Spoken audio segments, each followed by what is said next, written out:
وملائکتہ یصلون علی النبی یا ایھا الذین آمنوا صلوا علیہ وسلموا تسلیما اللہم صلی علی محمد وعلی آل محمد کما صلیت علی ابراہیم وعلی آل ابراہیم انک حمید مجید اللہم بارک علی محمد وعلی آل محمد کما بارکت علی ابراہیم وعلی آل ابراہیم انک حمید مجید۔ ساتھیو، ایک بار پھر آپ سے خصوصی طور پر کہوں گا کہ ماہ رمضان کی خیر و برکات سمیٹنے کے لیے ہر ممکن کوشش کریں، روزے بھی رکھیں، قیام اللیل بھی کریں اور قرآن کریم کی سماعت بھی کریں، قرآن کریم کی تلاوت بھی کریں، قرآن کریم کا ترجمہ کے ساتھ سیکھنے کی کوشش کریں، تجوید سیکھنے کی کوشش کریں، اور اس کے علاوہ صدقہ و خیرات جو ہے وہ زیادہ سے زیادہ کریں، کیونکہ عام دنوں میں صدقہ کم ثواب کا حامل ہوتا ہے، لیکن ان دنوں میں صدقہ بہت زیادہ ثواب کا حامل ہوتا ہے۔ اللہ کے پیارے نبی علیہ السلام کے بارے میں آتا ہے کہ آپ صلی اللہ علیہ وسلم ماہ رمضان میں صدقہ کے اعتبار سے ایسے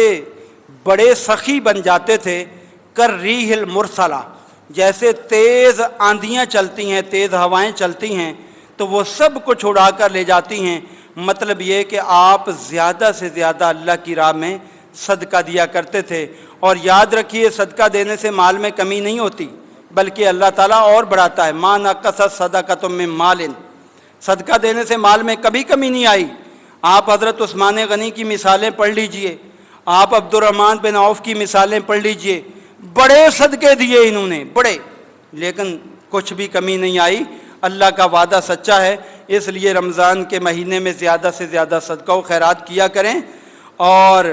خاص طور پر آپ کی یہ مسجد جو ہے یہ بہت زیادہ آپ کی حقدار ہے، کیونکہ قریبی ہے، آپ یہیں آ کر نماز پڑھتے ہیں، یہاں پنکھے بھی چلتے ہیں، الحمدللہ یہاں پر پانی کا انتظام بھی ہوتا ہے، آپ کے لیے دروس کا اہتمام بھی ہوتا ہے، اور کلاسز وغیرہ کا اہتمام بھی ہوتا ہے، اس لیے ماشاءاللہ یہاں بہت دینی کام ہو رہے ہیں، ایک اچھا دین کا مرکز ہے، اس کے ساتھ آپ کا خصوصی تعاون ہونا چاہیے، اور اس میں آپ صدقۃ الفطر بھی جمع کرائیں، جو انشاءاللہ مستحقین تک پہنچایا جاتا ہے عبدالعزیز بھائی کے پاس۔ صدقۃ الفطر فی آدمی جو ہے نا وہ 200 روپے ہے نارمل، اگر کوئی اچھی خوراک کھاتا ہے تو وہ زیادہ دے، مثلا کھجور زیادہ استعمال ہوتی ہے تو کھجور 2.5 کلو کے حساب سے دے، یا پھر جو ہے پنیر وغیرہ ہے یا اور چیزیں ہیں، عام آٹے کے لحاظ سے جو ہے وہ تقریباً 200 روپے بنتا ہے، تو آپ جو ہے یہ جمع کرائیں تاکہ مستحقین تک پہنچائے جائیں۔ اور اس کے علاوہ زکوٰۃ وغیرہ جو ہے اس کے لیے بھی آپ اہتمام کریں۔ ہمارے الحمدللہ برابر میں مدرسہ ہے جہاں دینی تعلیم ہوتی ہے اور بہت اچھی تعلیم دی جاتی ہے، تو اس میں باقاعدہ زکوٰۃ لگتی ہے، اور دیگر عطیات وغیرہ بھی جمع کرائیں۔ ایک خصوصی اعلان آج آپ کے لیے ہے، وہ یہ ہے کہ الحمدللہ دیکھیں آپ کی مسجد میں انتظامیہ نے سولر سسٹم لگوایا ہوا ہے،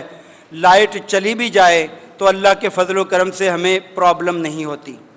وہ سولر سسٹم باقاعدہ چل رہا ہوتا ہے۔ اس کی جو ہے وہ 4 پلیٹیں جو ہے وہ کچھ خراب ہیں، ہو گئی ہیں، یا وہ ضرورت ہے ان کی، کیونکہ لوڈ زیادہ ہونے کی وجہ سے وہ ٹرپ کر جاتا ہے بار بار سسٹم جو ہے۔ تو اس کے لیے آپ ساتھیوں سے خصوصی درخواست ہے، یہ وہ چیز ہے جو صدقہ جاریہ ہے، جب تک یہ مسجد رہے گی، جب تک یہ نمازی یہاں نماز پڑھتے رہیں گے، بچے قرآن پڑھتے رہیں گے، انشاءاللہ آپ کے نامہ اعمال میں صدقہ جاریہ لکھا جاتا رہے گا۔ اور ایک پلیٹ جو ہے وہ 38,000 کی ہے، یا تو اگر ساتھی کوشش کریں کہ ایک پلیٹ ہی ایک بندہ جو ہے وہ دلا دے تو بڑی اچھی بات ہے، اللہ مزید فزد، اللہ تعالیٰ مزید اضافہ فرمائے۔ لیکن اگر نہیں، اتنا ممکن نہیں ہے، تو اللہ تعالیٰ نے کسی بندے کو طاقت سے زیادہ مکلف نہیں بنایا، جتنی ہمت اور طاقت ہے اس کے مطابق جمع کرائیں۔ باہر جو ہے بچے رومال لے کر کھڑے ہوں گے،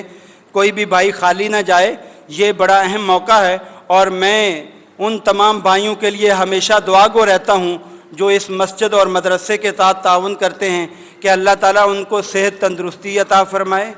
اللہ تعالیٰ ان کے مال اور اولاد میں خیر و برکت فرمائے، اللہ تعالیٰ ان کی تمام عبادات قبول فرما کر انہیں دنیا کی پریشانیوں سے بھی محفوظ رکھے اور آخرت میں جنت الفردوس میں اپنے محبوب کے قدموں میں جگہ عطا فرمائے۔ باہر سے بھی ہمارے بہت سے ساتھی مسجد کے ساتھ خصوصی تعاون کرتے ہیں، میں ان کے لیے بھی دعا گو ہوں۔ جو اس معاملے میں تعاون کرتا ہے اللہ تعالیٰ سب کا دیا ہوا قبول فرمائے، اور اللہ تعالیٰ نے جو بڑھا چڑھا کر دینے کے وعدے کیے ہیں اللہ تعالیٰ وہ وعدے پورے فرمائے۔ اور اللہ کے پیارے نبی علیہ السلام کی یہ حدیث بھی یاد رکھیں، جو کوئی بندہ اللہ کی راہ میں خرچ کرتا ہے اللہ کا دو فرشتے ہوتے ہیں، ایک دعا کرتا ہے اللہم آت منفقا خلفا، اے اللہ جو تیری راہ میں خرچ کرتے ہیں جو ان کے مال میں کمی ہو گئی ہے جلد از جلد پوری کر دے، ان کی کمی نہیں ہونی چاہیے، مال بڑھتا رہنا چاہیے۔ دوسرا کہتا ہے اللہم آت ممسکا تلفا، اے اللہ جس کے پاس مال موجود ہے وہ نہیں دیتا،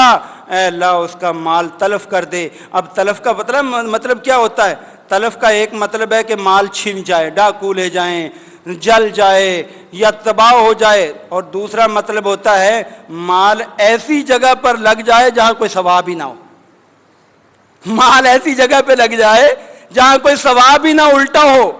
معاملہ ہو۔ جیسے آج کل ہمارے سیاسی جلسے ہوتے ہیں نا، ان میں بےہودگی بھی ہو رہی ہے اور چندے بھی ہمارے جا رہے ہیں۔ یہ کیا ہے؟ یہ تلف ہے، تلف، اس کا کوئی ثواب نہیں ہے، یہ دنیا داری کے لیے ہے۔ ثواب اس کا ملنا ہے جو اللہ کی رضا کے لیے، اللہ کی رضا کے لیے خرچ کرو، اس میں پیچھے نہ ہٹا کرو۔ اللہ کے نبی نے حضرت اسماء سے فرمایا تھا اسماء اللہ کی راہ میں خرچ کیا کر، انفقی، خرچ کیا کر، انفق علیک، تیرے اوپر بھی خرچ کیا جائے گا۔ اور اپنی جو بندن ہے نا اس کا، جس کے اندر پیسے رکھتی ہو، خزانہ رکھتی ہو، اس کا منہ کھول کر رکھ، اللہ رحمت کے دروازے تیرے لیے کھول کے رکھے گا۔ اگر میں اور آپ چاہتے ہیں ہمارے لیے رب کی رحمت کے دروازے کھلیں، ہم چاہتے ہیں کہ کل قیامت کے دن پہاڑوں سے بڑھا کر ہمیں اجر و ثواب ملے، آج ہمارے پاس موقع ہے،